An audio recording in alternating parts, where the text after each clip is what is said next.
Okay, so just dropping in with a log. It's been a little while on this project.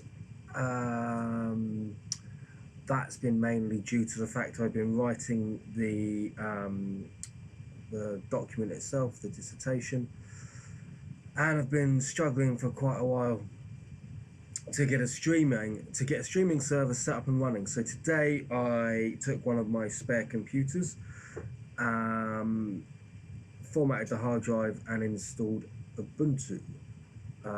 From there, I was able to um, install the latest repositories of NGINX, and I've built a custom config from a tutorial I found online.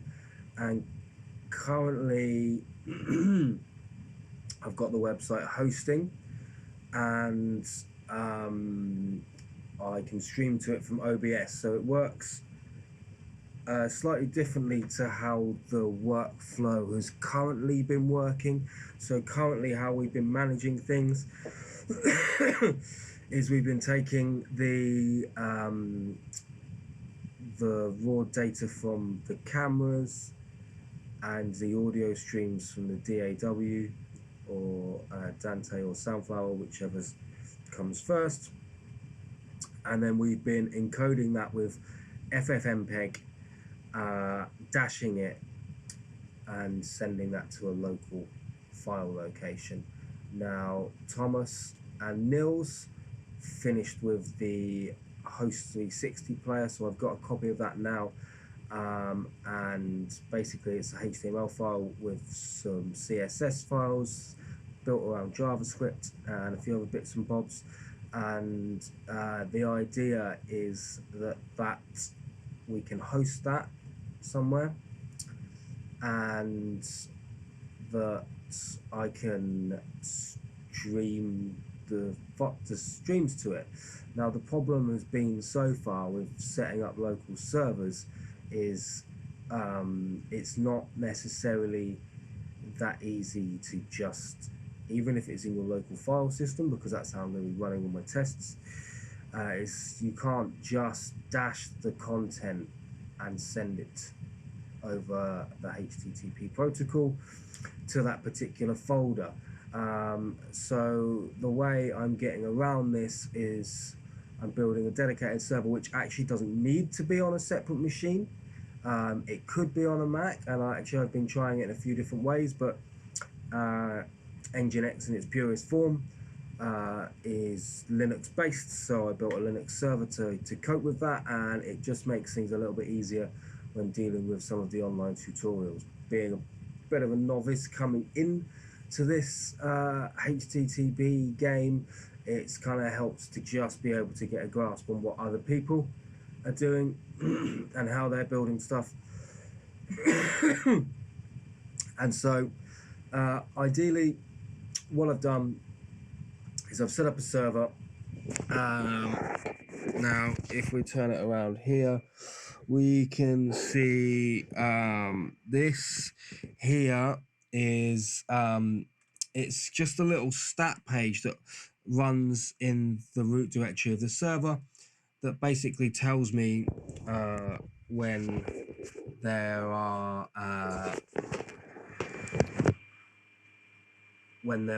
streams active. So at the moment I'm sending a stream from OBS and it's coming through. Now just to demonstrate, if I pull open this folder here, I'm going to flip you around again. So you'll see this folder here has got the host 360 HTML in it. This is the stat that we were just looking at. This is the original page, and there's an Adobe cross-domain XML here. So basically we're serving the most important documents for us here are these two, and these are being served to a web server currently. So, and as you can see down here, I'm streaming via OBS. So we're going, and that's what we can see there. Now, an important thing to see here is if we look at this, and if I can get close enough, We can see the address bar.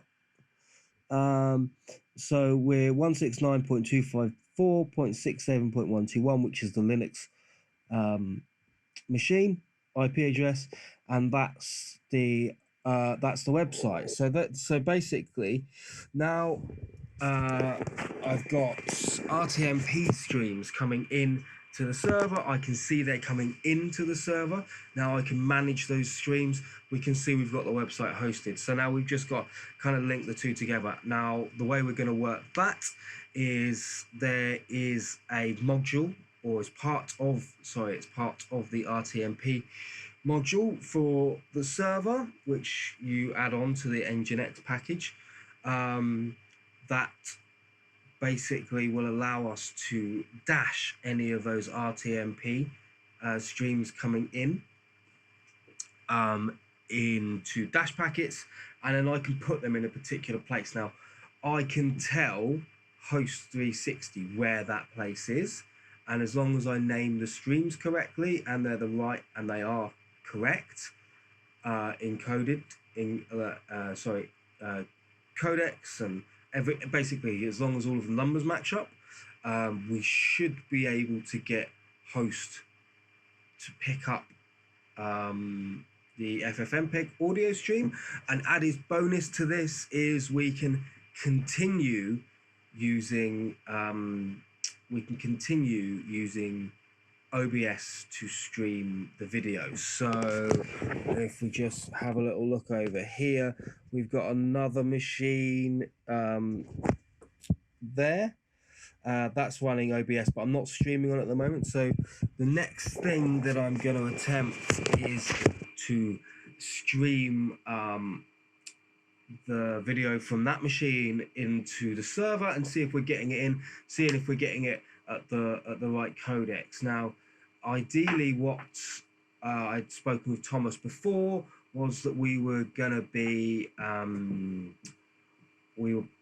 trying to use VP9 codec for video and the Opus codec for audio. Now, to my knowledge, RTMP cannot handle those codecs, which is one of the reasons that it's being phased out.